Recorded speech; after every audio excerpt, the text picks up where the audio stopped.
खाता हूं ट्रंप के चेहरे पर बजे 12। 24 घंटे में चीन, रूस, ब्राजील, इजराइल सब टीम मोदी से खेलने आ गए।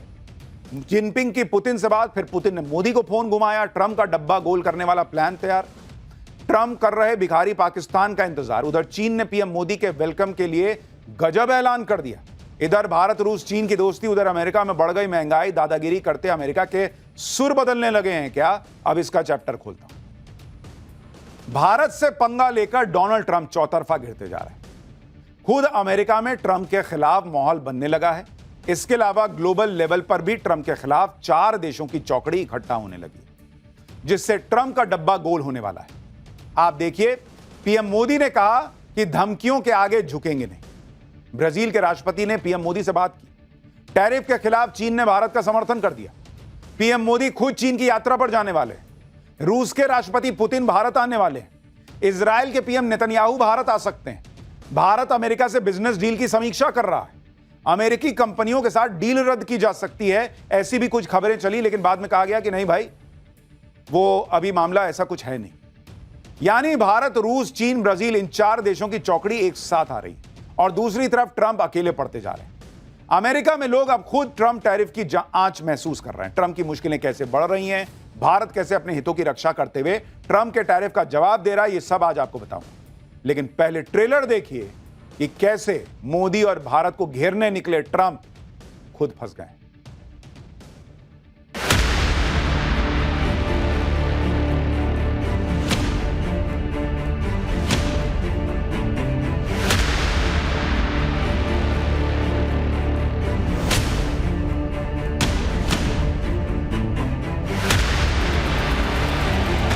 व्यक्तिगत रूप से मुझे बहुत बड़ी कीमत चुकानी पड़ेगी, लेकिन मैं इसके लिए तैयार हूं।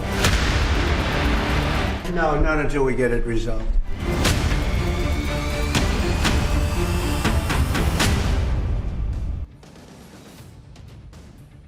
भाई, ट्रंप दुनिया को धमकी देते रह गए। इधर भारत, चीन और रूस ने अलग ही फ्रंट खोल दिया है। आप देखिए कि आज क्या गजब की हलचल मची हुई। आज ही चीन के राष्ट्रपति शी जिनपिंग ने रूस के राष्ट्रपति पुतिन से फोन पर बात की। दोनों नेताओं के बीच यूक्रेन युद्ध को लेकर बात हुई। इसके बाद पुतिन ने पीएम मोदी को फोन घुमा दिया। पुतिन और पीएम मोदी ने फिर यूक्रेन युद्ध के बारे में बात की। पीएम मोदी ने पुतिन को भारत आने का निमंत्रण भी दे दिया। यानी दुनिया के 3 बड़े देशों के head of state back to back एक दूसरे से बात कर रहे हैं। वहां डोनाल्ड ट्रंप दुनिया में छाती पीट रहे हैं कि मैं रूस यूक्रेन युद्ध रुकवा दूंगा। यहां पुतिन उनसे लोड ही नहीं ले रहे। वो मोदी से बात कर रहे हैं, जिनपिंग से बात कर रहे हैं। ट्रंप दुनिया के चौधरी बनने के चक्कर में अकेले पड़ते जा रहे हैं और अब वो हो रहा है जो ट्रंप ने कभी सपने में भी नहीं सोचा होगा। ट्रंप ने भारत पर 50% टैरिफ लगाया तो भारत के समर्थन में चीन आ गया। यह हैरान करने वाली बात है। इतना ही नहीं, चीन तो पीएम मोदी का वेलकम करने की तैयारी कर रहा है। आज ही चीन के विदेश मंत्रालय ने बड़ा ऐलान कर दिया। चीन के तियानजिन में 31 अगस्त से 1 सितंबर तक एससीओ समिट होगा। एससीओ समिट के लिए चीन पीएम मोदी का वेलकम करता है। एससीओ समिट एकता, आपसी सहयोग और दोस्ती की मिसाल होगा। यानी चीन भाई नरेंद्र मोदी के वेलकम के लिए बिछा जा रहा है कि हम आपका वेलकम करने के लिए इंतजार कर रहे हैं। आप मैसेज देख रहे हैं, चीन कह रहा है कि हम नरेंद्र मोदी के वेलकम के लिए तैयारी कर रहे हैं। हमने आपको कल ही बताया था कि पीएम मोदी एससीओ समिट के लिए चीन जा सकते हैं और आज चीन के विदेश मंत्रालय ने ऑफिशियल निमंत्रण भेजकर पीएम मोदी का वेलकम कर दिया है कि हम तैयार हैं बॉस, आइए। यह बहुत बड़ी घटना है वर्ल्ड लेवल की। चीन में तो पीएम मोदी के स्वागत की तैयारी हो रही है। चीन के मीडिया में पीएम मोदी के दौरे को लेकर आर्टिकल छपे जा रहे हैं। चीन के सरकारी अखबार ग्लोबल टाइम्स ने लिखा है कि भारत और चीन के रिश्तों के बीच आ रही गर्मजोशी से पता चलता है कि अमेरिका भारत की स्वतंत्र विदेश नीति को प्रभावित नहीं कर सकता। चीन और भारत जिन क्षेत्रों में सहयोग कर सकते हैं उसकी लिस्ट बहुत लंबी है। इस बार मोदी की चीन यात्रा हो पाती है तो यह चीन और भारत के बीच सहयोग के लिए एक बड़ा प्लेटफॉर्म बन जाएगा। एससीओ के जरिए मजबूत होता सहयोग न सिर्फ दोनों देशों के विकास को फायदा पहुंचाएगा बल्कि क्षेत्रीय शांति और समृद्धि में भी योगदान देगा। जैसा कि हिंदुओं में एक कहावत है कि आप अपने भाई की नाव पार लगाओ, आपकी नाव भी किनारे पहुंच जाएगी। ट्रंप ने गलती कर दी। उन्होंने सोचा कि भारत और चीन तो पास आएंगे नहीं, मैं भारत को थोड़ा सा टाइट करता हूं, बाद में चीन को देख लूंगा। लेकिन ये नरेंद्र मोदी हैं बॉस, और भारत की इकोनॉमी को जो इन्होंने बना रखा है जिसे राहुल गांधी और डोनाल्ड ट्रंप डेड बता रहे थे, उस इकोनॉमी की दुनिया में चर्चा है। चीन को भी पता है कि अगर चीन और भारत, कई दिक्कतें हैं, हो सकता है आगे भी आएंगी, लेकिन अगर उन दिक्कतों के बीच भी एक रिश्ता बना लिया तो भाई ये ऐसी जोड़ी बन जाएगी, स्पेशली रूस को भी मिला दीजिए, ऐसी तिकड़ी बन जाएगी कि पूरा जो वेस्टर्न वर्ल्ड है वो हिल जाएगा। ट्रंप अपने फैसलों की वजह से न सिर्फ ग्लोबली फंसते जा रहे हैं, बल्कि अपने घर में गिर गए। खास तौर पर भारत और चीन के संबंधों से अमेरिका में हलचल तेज हो गई। अमेरिका को यह डर सताने लगा है कि कहीं भारत और चीन करीब ना आ जाए। अमेरिका अपने लिए सबसे बड़ी चुनौती चीन को मानता है और चीन को काउंटर करने के लिए भारत का साथ अमेरिका के लिए जरूरी है।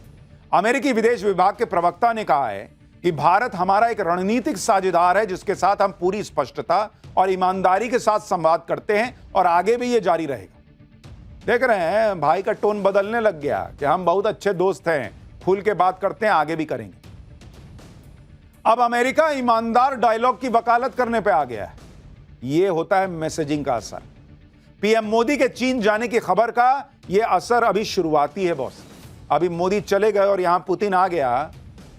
ये भाई का जो चेहरा टमाटर जैसा लाल दिख रहा है, ये सफेद पड़ जाएगा। ट्रंप की बात कर रहा हूं। ट्रंप सोच रहे थे कि पूरी दुनिया उनके सामने झुक जाएगी। भारत अड़ के खड़ा हो गया, उसके बाद बाकी देश भी साथ आने लगे। यह ट्रंप के लिए झटके से कम नहीं। पीएम मोदी, पुतिन और चीन की तिकड़ी से ट्रंप पहले से परेशान। अब तो 2 और खिलाड़ी पीएम मोदी की टीम में आ गए। आप देखिए कि ट्रंप के टैरिफ से ब्राजील भी चिढ़ा हुआ है। ब्राजील के राष्ट्रपति ने पीएम मोदी से बात की। टैरिफ के खिलाफ एकजुट होने पर उनकी चर्चा हुई। इतना ही नहीं, नेतन्याहू भी पीएम मोदी से बात करने वाले हैं। जो इजराइल के नेतन्याहू भारत के दौरे पर भी आ सकते हैं, यह कहा जा रहा है।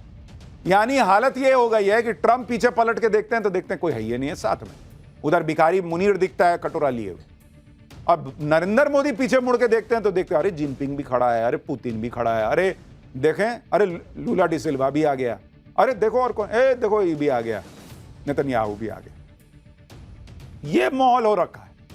यानी आप सोचिए कि ट्रंप अपनी हरकतों से दुनिया के बड़े देशों को एकजुट करने का होने का मौका दे रहे हैं। क्या किसी ने सोचा था कि चीन कभी भारत के सपोर्ट में ऐसे बिछ जाएगा? क्या किसी ने सोचा था कि ब्राजील जैसा देश ट्रंप को चुनौती दे सकता है? भारत, रूस, चीन और ब्राजील की चौकड़ी ने ट्रंप के खिलाफ मोर्चा खोल दिया है और अपने अपने स्तर से ट्रंप को संदेश दिया जा रहा है। ट्रंप को सबसे ज्यादा परेशानी ब्रिक्स देशों से थी। ट्रंप बार बार धमकी दे रहे थे कि वो ब्रिक्स को खत्म कर देंगे, लेकिन ट्रंप जो चाहते थे उसका उल्टा हो रहा है। ट्रंप की धमकियों से ब्रिक्स देश एकजुट हो रहे हैं। ब्रिक्स के 4 सबसे बड़े देश भारत, रूस, चीन और ब्राजील ही तो हैं। इन चारों ने ही ट्रंप के टैरिफ के खिलाफ मोर्चा खोल दिया है।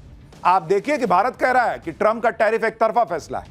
चीन कह रहा है कि ट्रंप यूएन चार्टर का उल्लंघन कर रहा है, भारत ठीक बोल रहा है। ब्राजील ने कहा कि ब्रिक्स देशों को साथ आ जाना होगा। रूस ने कहा कि अमेरिका की धमकियां नहीं चलेंगी। यानी यह चौकड़ी बन गई और जिस संगठन को ट्रंप डॉलर के लिए खतरा बता रहे थे, अब वही संगठन एकजुट होता जा रहा है। यह सब देखकर ट्रंप की बौखलाहट बढ़ गई। ट्रंप ने फिर से भारत को धमकी दी। ट्रंप से सवाल पूछा गया कि भारत पर 50% टैरिफ के बाद ट्रेड डील को लेकर बातचीत की उम्मीद करते हैं क्या? इस पर ट्रंप ने कहा कि जब तक टैरिफ विवाद का हल नहीं निकलेगा तब तक ट्रेड डील पर बात नहीं होगी। यानी ट्रंप अब ट्रेड डील को हथियार बनाकर टैरिफ के मुद्दे को हल करने की धमकी दे रहे हैं। एक बार ट्रंप को सुन लीजिए, फिर आपको बताता हूं कि टैरिफ के मामले में चल क्या रहा है। Mr. President, just to follow up on the India tariffs, do you expect increased trade negotiations, since you've announced the 50% tariff? No, not until we get it resolved. दुनिया भर के देशों पर टैरिफ लगाकर ट्रंप अपनी पीठ थपथपा रहे हैं। ट्रंप ने सोशल मीडिया पर लिखा है कि टैरिफ की वजह से अमेरिका में अरबों डॉलर आ रहे हैं। ट्रंप के मुताबिक दुनिया भर से अरबों डॉलर अमेरिका में आ रहे हैं, जबकि सच्चाई यह है कि ट्रंप के टैरिफ की मार अमेरिकी पब्लिक पर पड़ रही है। इसी को लेकर अमेरिकी कांग्रेस में ट्रंप सरकार की पोल खुल गई। अमेरिका के सेक्रेटरी ऑफ ट्रेजरी से डेमोक्रेट मेंबर ने पूछा कि टैरिफ का बोझ किस पे पड़ रहा है, कौन टैरिफ दे रहा है, बताओ ना। जवाब में ट्रेजरी सेक्रेटरी जो हैं, मतलब जो सरकार की तरफ से हैं, वो अलबलाने लग गए कि क्या ही जवाब दूं। देखिए कैसे माहौल बन गया है। वहां रगड़ दे रहे हैं वहां के नेता ही ट्रंप के लोगों को कि इतना टैरिफ कर रहे हो, वो टैक्स भरेगा कौन? यानी अमेरिका की जनता ट्रंप के टैरिफ का बोझ उठा रही है। टैरिफ के बहाने अमेरिकी कंपनियां अपने प्रोडक्ट्स की कीमत बढ़ा रही हैं। अमेरिका में लोग खुद शॉपिंग सेंटर और बड़े बड़े स्टोर में जाकर वीडियो बना रहे हैं, दिखा रहे हैं कि ट्रंप के टैरिफ के बाद किस तरह से महंगाई बढ़ गई है। आप भी देखिए कि वॉलमार्ट स्टोर में पहले के मुकाबले चीजें कितनी महंगी हो गई हैं। वहां लोग दिखा रहे हैं कि देखो कैसे जो प्राइस टैग लगा होता है उसमें नीचे दाम लिखा था उसको फाड़ के ऊपर नया महंगा दाम लिख दिया गया। देखिए पब्लिक वीडियो बना बना के डाल रही है अमेरिका में। और जो हमने पाठशाला में आपको बताया था वही अमेरिका में दिख रहा है। पब्लिक वीडियो बना बना के डाल रही है बॉस कि $11 की चीज अब $12 की हो गई है। $19 का बैग अब $25 का मिल रहा है। ऑलमोस्ट $4, $5 हर चीज में कीमत बढ़ गई है। यानी डोनाल्ड ट्रंप की सनक का असर और उसका खामियाजा अमेरिकी पब्लिक को उठाना पड़ रहा है। ट्रंप का टैरिफ उन चीजों पर नहीं लगेगा जो अमेरिका में बनती हैं या अमेरिका में प्रोड्यूस होती हैं, लेकिन कई फूड प्रोडक्ट और फल हैं जो अमेरिका बाहर से मंगाता है और टैरिफ की वजह से वो अब सब महंगे हो गए। इसी को लेकर अमेरिकी कांग्रेस के एक सदस्य ने केला दिखाते हुए ट्रंप सरकार के कॉमर्स सेक्रेटरी की क्लास लगा दी थी कि केला कितने में मिलता है बताओ, जो अभी आप देख रहे हैं। ट्रंप के टैरिफ की वजह से अमेरिका में महंगाई के साथ साथ डिप्रेशन और टेंशन भी बढ़ रहा है। एक सर्वे के मुताबिक अमेरिका में 33% लोगों ने कहा कि घर के सामान की बढ़ती कीमतों से वो तनाव में। $30,000 सालाना आय वाले 64% लोगों ने कहा कि बढ़ती कीमत से वो तनाव में। अमेरिका में लोग पैनिक में आकर खरीदारी कर रहे हैं कि कहीं सामान फिर महंगा ना हो जाए। यह है डोनाल्ड ट्रंप का हाल। ट्रंप के टैरिफ की वजह से अमेरिकी कंपनियों की भी हालत खराब है। फोर्ड मोटर जो अमेरिका की बड़ी कार कंपनियों में से एक है, उसे ट्रंप के टैरिफ की वजह से मोटा नुकसान हो रहा है। वो भी तब जब फोर्ड दूसरी कार कंपनियों की तुलना में सबसे ज्यादा गाड़ियां अमेरिका में ही बनाती है, फिर भी उस पर टैरिफ लग रहा है जिससे फोर्ड को नुकसान हो रहा है। आप देखिए कि फोर्ड ने पिछले साल अमेरिका में 18 लाख गाड़ियां बनाई। फोर्ड के प्लांट में 57,000 अमेरिकी लोग नौकरी करते हैं। पिछले 3 महीने में फोर्ड ने टैरिफ के तौर पर $800 मिलियन यानी 7,000 करोड़ रुपए चुकाए। टैरिफ की वजह से फोर्ड के मुनाफे में